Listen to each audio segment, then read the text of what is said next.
Welcome back to Brick City. This is your boy, Brick Flair, back in the building, back in the mix.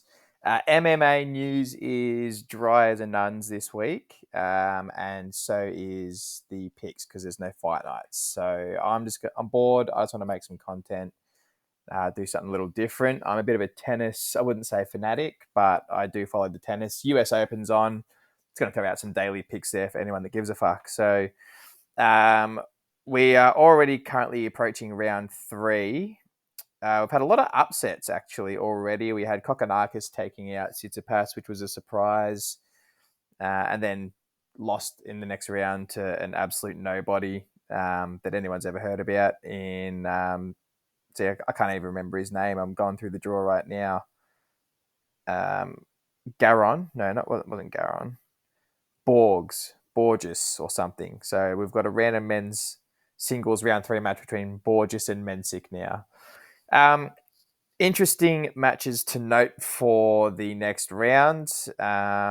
We've got, it should be pretty straightforward, to be honest. De Minaur versus Dan Evans should be pretty interesting. De Minaur just coming off an injury. He missed playing in the Olympics. Dan Evans, I don't think he's dropped a set on his way to the third round. So he's in form. Still look for De Minaur to come through probably in 4 or 5 sets for that one. Jordan Thompson's just knocked out Hubert Hurkacz. So he's through to the third round now against Arnaldi, who is ranked as a 30 seed. So that's another point of interest. I find the trend with the players that sort of hover around like the top 50 to 100 is when they do sort of get a win that's in the top 30, especially in the top 10, 15, they'll usually have a drop off in form in the next match. Like the form very rarely carries over. You've seen that just recently with Popperin, who won, I think he won, wasn't Cincinnati, the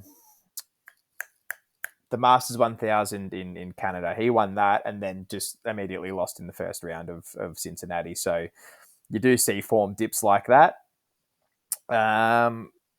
So I'm getting off track a bit. Let's go down. So we've got Sinner versus Chris O'Connell.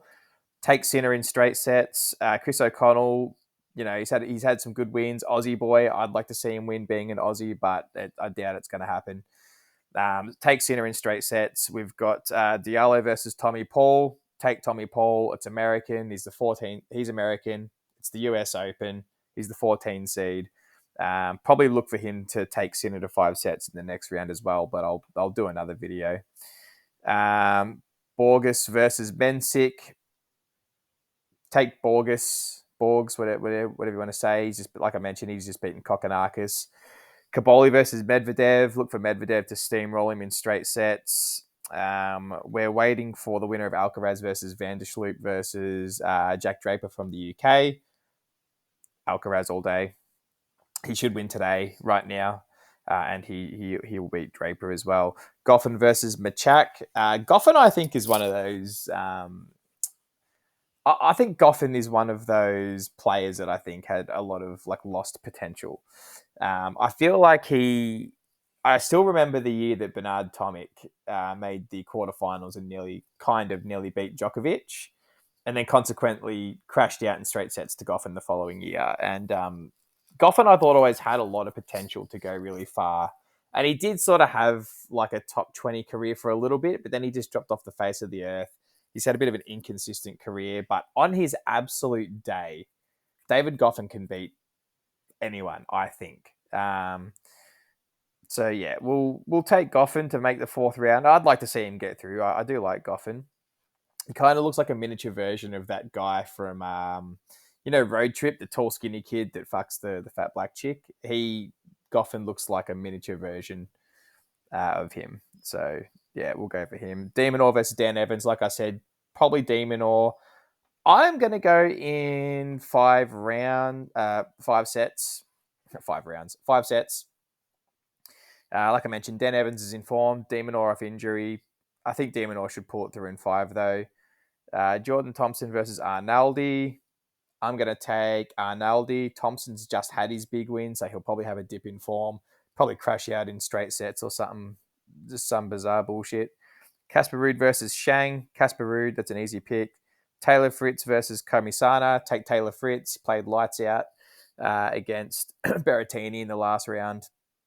Straight sets. Barely lost a serve point on serve. I think he lost 6 points on serve the whole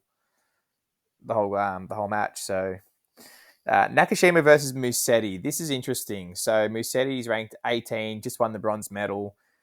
Nakashima is in form. Sportsbet's actually got him as the favorite, despite him not being a seed. I think there's two reasons for this. I think Musetti probably doesn't play as well on hard courts as he does on other surfaces. Nakashima is also American and playing in the US. Like, home court advantage will pull home crowd people like through matches like this. I'm going to take Nakashima upset, 5-set. It's an upset. He's the favorite, but he's not. He's not seeded. He shouldn't be the favorite. I'll take Nakashima in 5 sets over Musetti. Zverev versus Etcheverry. I think Zverev's gotten over that patch. I remember early on in his career, he was going through this weird. He was really inconsistent at Grand Slams. He'd lose a lot of matches to people like random people, like in the first and second round all the time. I think he's gotten over that hump in his career. Look for him to go through probably in 4 sets. Etcheverry he's not bad. He's not bad.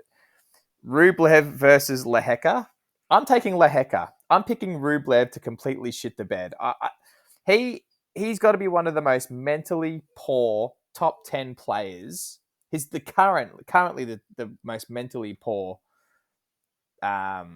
player in the top 10. Like him, there's Carlos Alcaraz is like on the mental scale. You've got it's like on a scale of Rublev and Tsitsipas to Carlos Alcaraz. That's like the scale of like mental toughness. You've got like Tsitsipas and Rublev down here, and you've got players like Carlos Alcaraz and Djokovic up here. He's down here. He's just going through crisis at the moment. He's just not getting consistent results. He was down 2 sets to love in his most recent fight. Fuck me. His most recent match. But he was fighting for his fucking life and his spot in the draw. But yeah, I think he'll crash out. Yeah, let's take Lehecka to go through and knock out Rublev in an upset. Dimitrov versus Greek Spore. Dimitrov is another one of those players where you just never know if he's just going to randomly shit the bed and crash out in like the first 2-3 rounds. I'll take Dimitrov in 4 sets. He's usually always good. Like, he's a good player to, if you're betting the line, I find he's a good player to usually take in 4 sets because he does always seem to have like a random dip in form where he'll just play shit for a set and like people can always take a set off of Dimitrov. He's one of those. So, yeah, but still, Dimitrov in 4. Ben Shelton versus Francis Tiafoe. We all know what we want. We want Djokovic to play Ben Shelton in the next round. I don't think the tennis gods are going to give us what we want. I think Francis Tiafoe is going to beat Ben Shelton. I think he's going to beat him in 5 sets. And I think Djokovic will handle Popyrin in 3 sets. Popyrin's form, I don't think, is going to carry through. Djokovic has always been too much for him. He took a set off Djokovic, I think, at Wimbledon, actually. And he was playing really good against him. But, yeah, take Djokovic in. I don't know. I just feel like Djokovic is just going to beat him in straight sets. So, there you go. If you are betting, there's probably some decent money to be made there. Like if you're betting against Rublev, betting against Ben Shelton, taking Djokovic in straight sets, and taking Nakashima.